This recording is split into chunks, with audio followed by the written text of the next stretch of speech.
Sinon, à l'état civil, c'est Ibrahim Zongo. Yuramengia Ibrahim Zongo. La Nebo Sobangama sous le nom de Bourim Ligidi. À quel côté on l'a pour un leader part, tout le monde l'a reconnaît qui a parlé. Donc, je suis le président fondateur de ce mouvement qui regroupe aujourd'hui toute la jeunesse.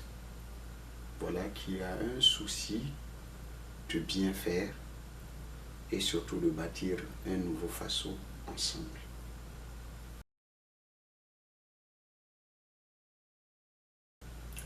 Je peux dire aujourd'hui que ce mouvement représente tout pour moi.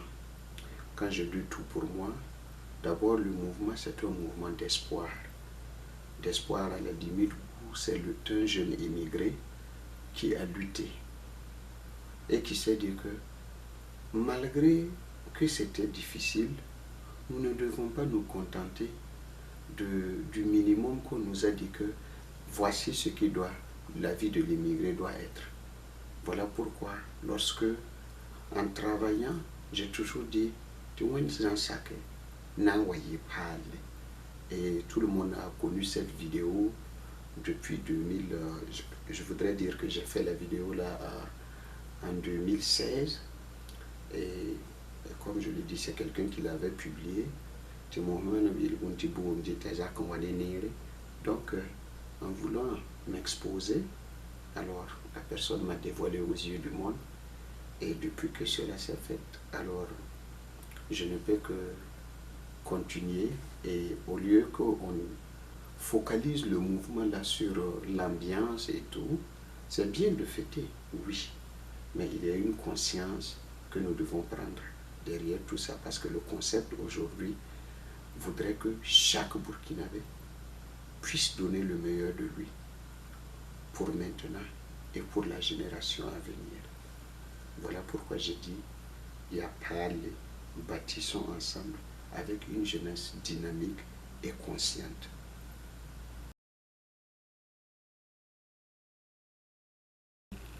Je pense que oui, par rapport du fait même que nous sommes tous des Burkinabés,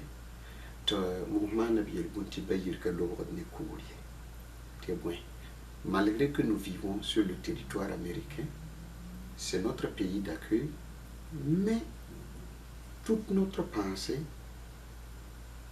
est dirigée vers le Burkina Faso. Parce que si là-bas ça va mal, c'est comme nous-mêmes, chez nous-mêmes ça ne va pas. Donc je pense que, pour en tout cas, tous les Burkinabés conscients en tout cas, des USA et d'un peu partout dans le monde, même d'ailleurs de la diaspora, je pense que tout un chacun pense beaucoup au Burkina Faso.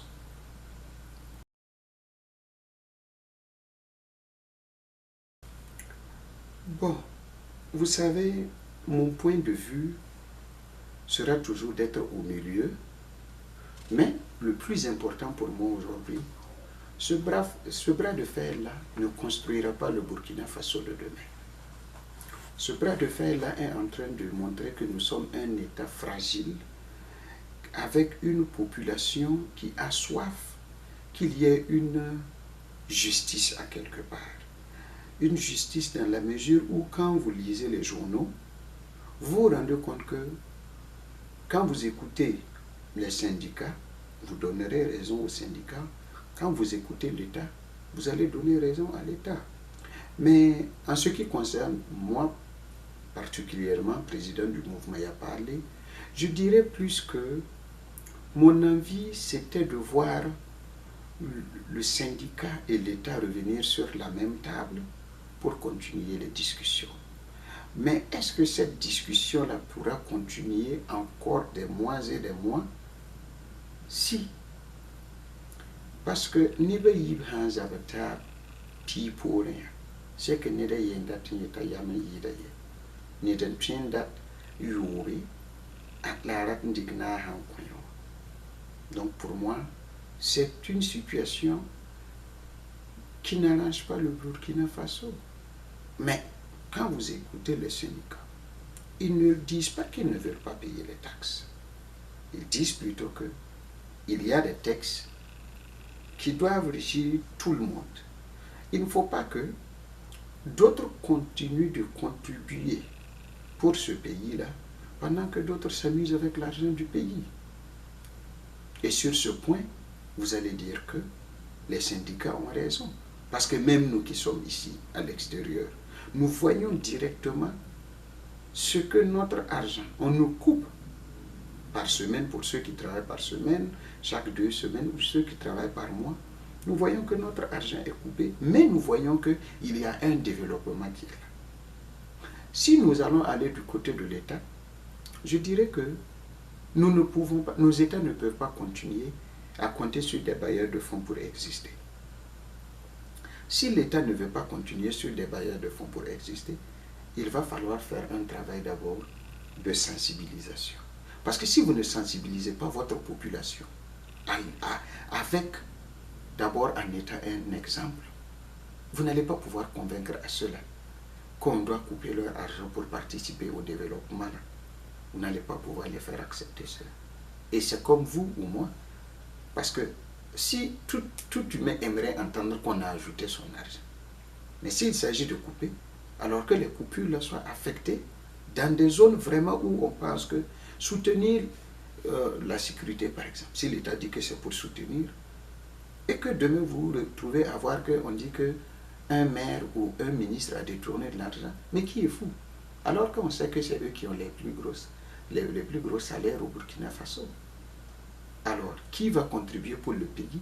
Le pays n'appartient pas seulement aux syndicats, le pays appartient à tout le monde, même le gouvernement. Ce n'est pas parce qu'on a une position aujourd'hui qui nous est favorable qu'on ne peut pas redevenir, qu'on ne peut pas occuper une position inférieure un jour. Alors, toute personne qui est arrivée en haut doit se rappeler qu'il a commencé en bas.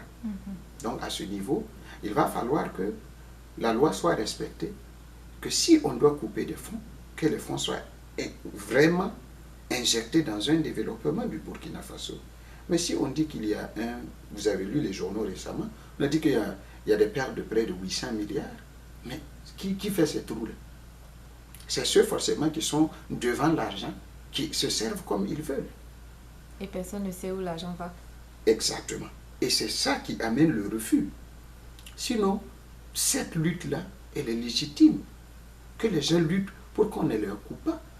Le salaire burkinabé revient à combien? Si quelqu'un gagne 150 000 et qu'on le coupe 23 000, ou bien qu'on le coupe 17 000, il va rester combien?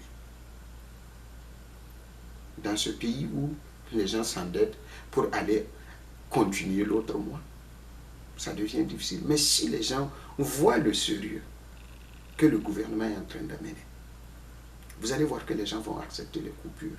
Mais en attendant, je pense que ce bras de fer-là ne donne rien de positif. Ça met le pays dans l'impasse. Et les gens qui nous regardent vont se moquer de nous. Voilà, ils n'ont même pas fini avec le problème de l'insécurité, mais ils sont là en train de se chamailler sur une loi. Cette division-là profite à qui?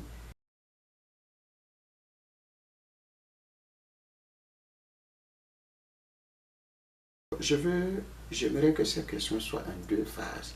Premièrement, le problème de l'insécurité qui fait, c'est dommage.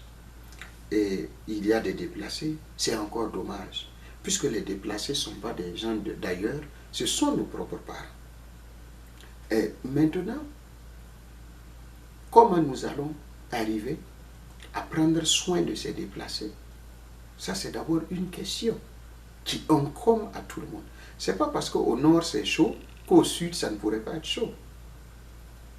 Ou bien parce qu'il faut remettre les choses à l'heure, c'est-à-dire nous focaliser sur le problème de l'insécurité pour commencer à mener une guerre en amenant tout le monde à regarder dans la même vision. J'ai des amis que chaque fois quand j'ouvre la télé et que je vois que on a l'impression qu'à Ouagadougou, on ne ressent pas qu'il y a l'insécurité et que les gens disent même que quand tu arrives au Burkina, en plein Ouagadougou, vous sentez que les gens sont toujours en fête. Mais c'est dangereux. Mais ça aussi, c'est une politique qu'on essaie de mettre dans la tête des gens, de ne pas avoir peur. Alors que non, c'est comme quand vous voulez mener une révolution. Une révolution se mène avec les jeunes. Tout le monde est embarqué. Pourquoi? Parce qu'il faut qu'on travaille à amener tout le monde à regarder dans la même direction dès leur plus jeune âge. Mais si vous voulez aujourd'hui que les syndicats s'occupent des déplacés, mais que l'État donne le ton pour que tout le monde se mette ensemble pour aller vers prendre soin des déplacés. Aujourd'hui, nous sommes ici avec le mouvement Yapali.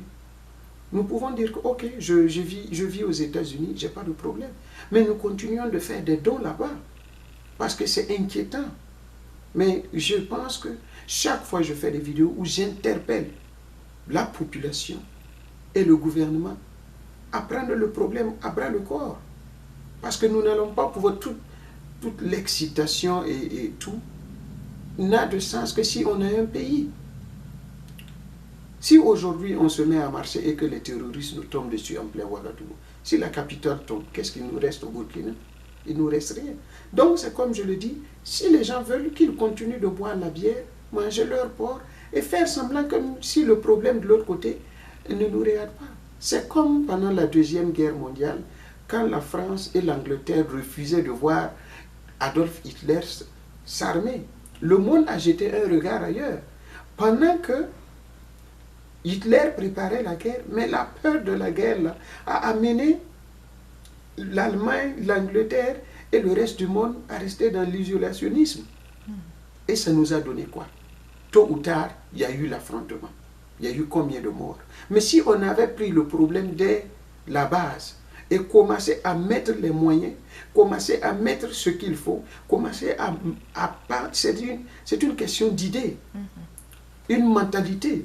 Si on mène une mentalité de fête et de manger le poulet flambé les dimanches, mais il faut reconnaître que quand la guerre va commencer, nous allons nous être étonnés. Le problème de nos États, les gens commencent quelque chose qu'ils n'arrivent pas à terminer. Pourquoi? Et quand vous regardez le système qui se passe aujourd'hui, vous avez l'impression que quand quelqu'un détourne par exemple 40 milliards, qu'est-ce que vous pensez qu'il a dans la tête? Il se dit que ok, d'ici là que les terroristes nous tombent dessus, moi j'aurai déjà assez d'argent pour partir loin du pays. Mais il appartient au Burkinabé, le Burkinabé de lambda, le citoyen lambda, de comprendre qu'ils n'auront pas les mêmes chances de quitter le Burkina Faso si un jour le pays viendrait à s'enflammer. Chose que je ne souhaite pas. Donc, on doit s'inspirer de la guerre. Vous voyez, le problème dans notre pays, quand vous parlez aux gens, les gens n'écoutent pas. Les gens regardent ailleurs, jusqu'à ce que ça leur tombe dessus. Je prends un exemple quand le chef d'État a demandé à ce qu'il y ait des volontaires. Nous tous, nous avons critiqué. Nous avons critiqué. Oh, ils n'ont qu'à prendre leurs enfants. Mais, si ça chauffe leurs enfants, eux, ils ne seront pas là. Donc, mieux vaut que nous voyons que souvent, ce n'est pas ce qu'on propose, c'est pas parce qu'on est opposant que tout ce qui vient du régime doit être mauvais. Mais on doit être intelligent assez pour voir que tout ce qui se passe là doit nous servir de leçon.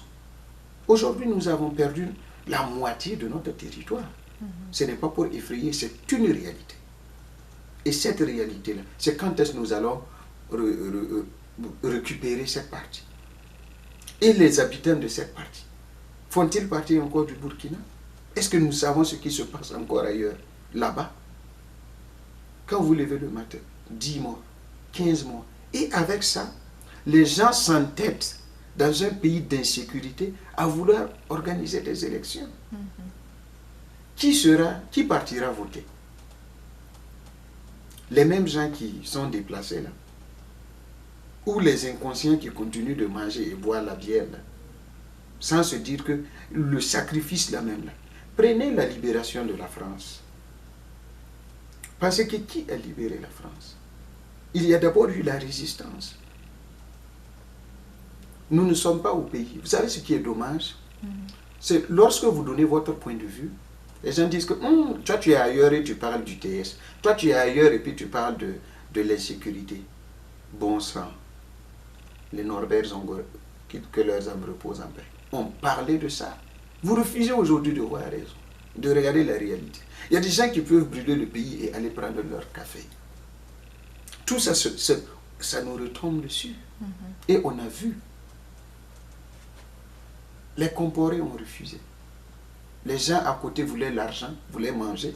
On les a fait comprendre que tout va bien. Alors que tout n'allait pas bien. Les grognes populaires aujourd'hui. Voyez les mouvements d'humeur des syndicats. C'est des trucs à prendre au sérieux. Ça montre le malaise qu'il y a. Maintenant, les déplacés. Lorsque souvent vous écoutez, vous savez, je dis souvent, quand je regarde le chef de l'État, il a hérité d'une situation qui est chaotique.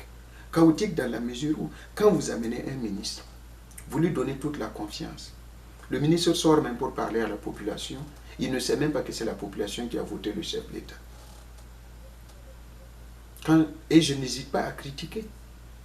Parce que j'estime que nous faisons ce que nous appelons démocratie, ce que nous appelons politique, n'existe pas chez nous en Afrique. Parce que si les textes sont respectés, personne ne viendrait dire de couper l'UTS. Ça serait quelque chose de normal qu'on va couper. Pourquoi? Parce que la population voit. Quand tu es chômeur, ici aux États-Unis, quand tu es chômeur, l'État continue. L'argent que tu avais, on coupait dans ton salaire quand tu avais le boulot. On te reverse ça. Mais il ne faut pas penser que parce que c'est les États-Unis, ils ont les moyens. Non. Ils ont commencé comme nous, quelque part. Comme a commencé à quelque part si vous avez une population et un gouvernement qui ne sait pas là où commencer. Et qui refuse qu'on les dise là où il faut aller commencer. Dites-moi. Il y a une jeunesse. Regardez même quand il y a des mouvements où les gens essaient de donner leur point de vue. Les gens qui cherchent à manger là vont aller créer des mouvements à côté et laisser manipuler des jeunes pour venir encore, pour ceux-là qui se battent pour la bonne cause, là, pour essayer de détruire cela. C'est cette politique qui a toujours existé depuis près de 40 ans en Afrique. Et le résultat est là. Nous ne bougeons pas. Je suis des documentaires parce que j'ai envie que mon pays soit meilleur, comme ces pays-là. Vous prenez Dubaï, vous prenez le Qatar, ce sont des pays il y a 30 ans qui étaient peut-être pires que le Burkina. Allez-y aujourd'hui. Tout le monde veut aller visiter Dubaï, par exemple. Pourquoi? Parce que les ressources sont bien utilisées. Histoire de charbon fait. On a condamné quelqu'un. Le ministre Ideni ne se pavane toujours pas à Ouagadougou. Moi, je préfère dire la vérité. Et si demain je ne suis plus, comment est-ce qu'on dise qu'il y a quelqu'un qui a tenté de vous dire que ouvrez les yeux. L'argent si quelqu'un vole 100 milliards, c'est le travail de combien de personnes, de jeunes qu'il a pris. 100 milliards. Imaginez 100 milliards qu'on sacrifie une année pour injecter dans les hôpitaux, pour créer des emplois. Je préfère parler des hôpitaux parce que j'estime que si vous avez une population malade, vous n'avez pas de population. Le simple palu. Les Africains n'ont pas honte. Le simple palu aujourd'hui se transforme en quelque chose pour tuer les gens.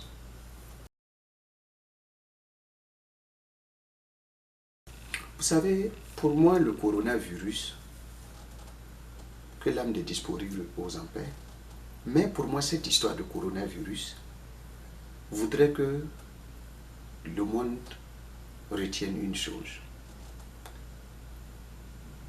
Nous voulons accélérer le monde, oubliant que le monde appartient à un chef, et c'est Dieu. Nous voulons expérimenter des choses qui nous retombent dessus et qui est nuisible à l'homme. Quand je vois souvent les pesticides même que nous créons, qui sont très dangereux, prenez le cas du cancer. On ne connaissait pas le cancer. Mais c'est ce que nous créons pour aller dans cette rapidité de développement insensé qui nous retombe dessus. Donc l'histoire du coronavirus, si les Occidentaux n'arrivent pas à gérer, les Africains ont toujours refusé de mettre les moyens dans la recherche. Si à l'extérieur on ne peut pas combattre ça, comment nous allons faire?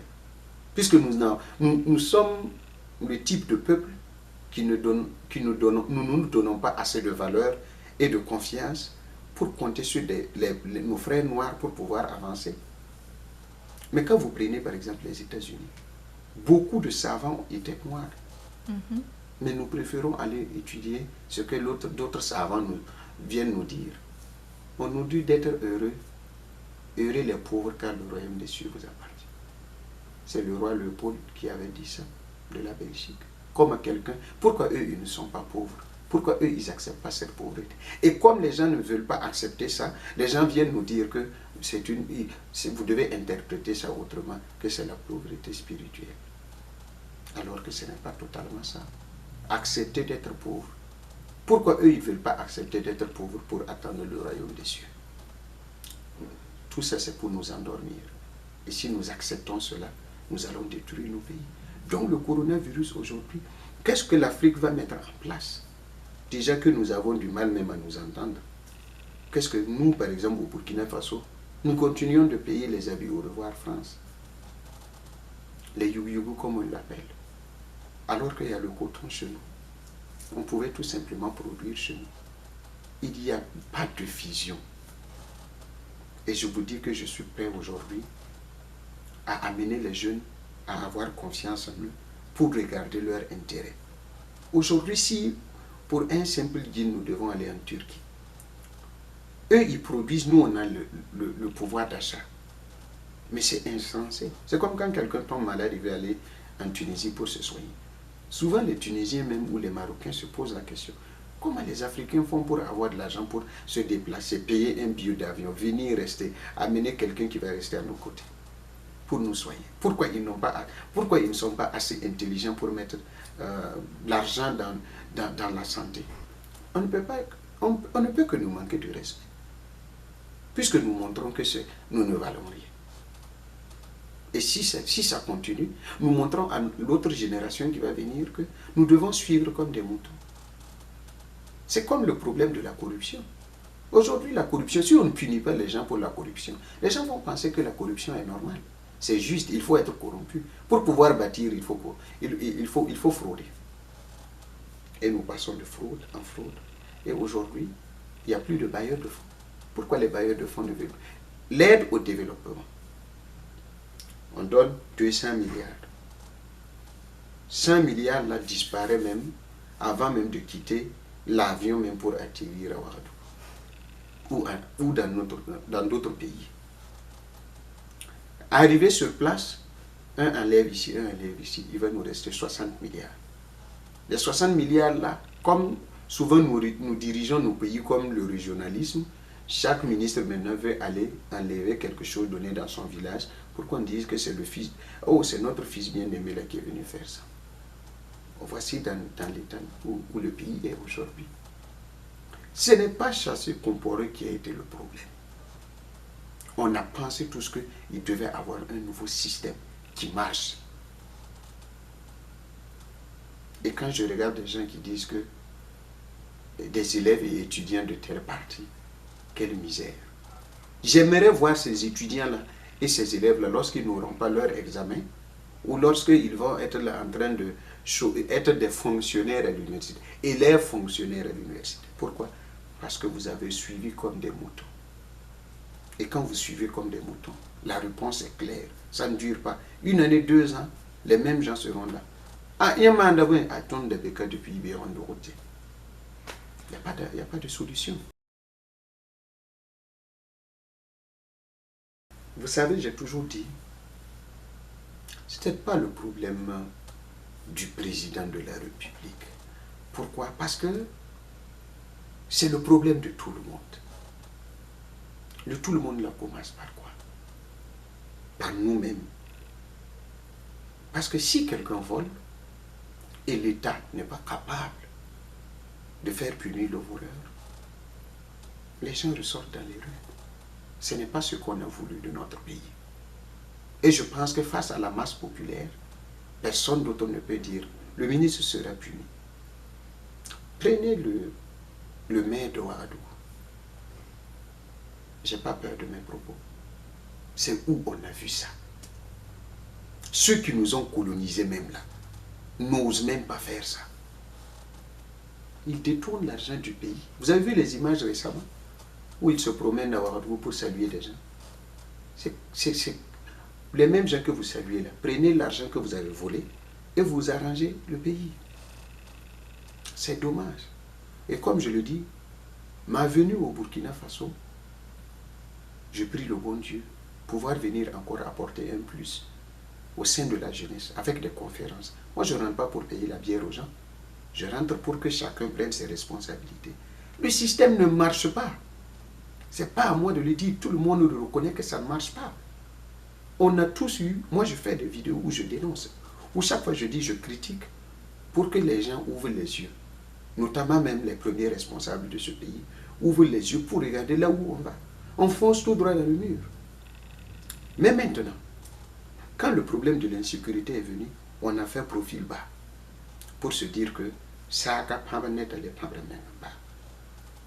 on est allé dans ça. Et on se réveille pendant que les gens sont en train de lutter. On fait des messages de réconciliation. On fait des messages pour amener les gens à regarder dans la même direction, à soutenir le pays. On sent qu'on nous a trahis. Et la trahison est venue d'où? Le fait de voir des gens qui volent le pays. Pourquoi d'autres sont en train de travailler pendant que vous êtes en train de soutirer? C'est que vous-même, vous n'avez pas confiance que vous allez tenir. Si vous avez confiance que le régime va tenir, il ne devait pas avoir de détournements. Mais dans le gouvernement, ce qui est bien, ce n'est pas tout le monde. Mais il y a trop de mauvaises graines. Et cette mauvaise graine, si la mauvaise graine n'est pas punie aujourd'hui, notre génération va faire pire. Puisque notre génération regarde que voler c'est normal.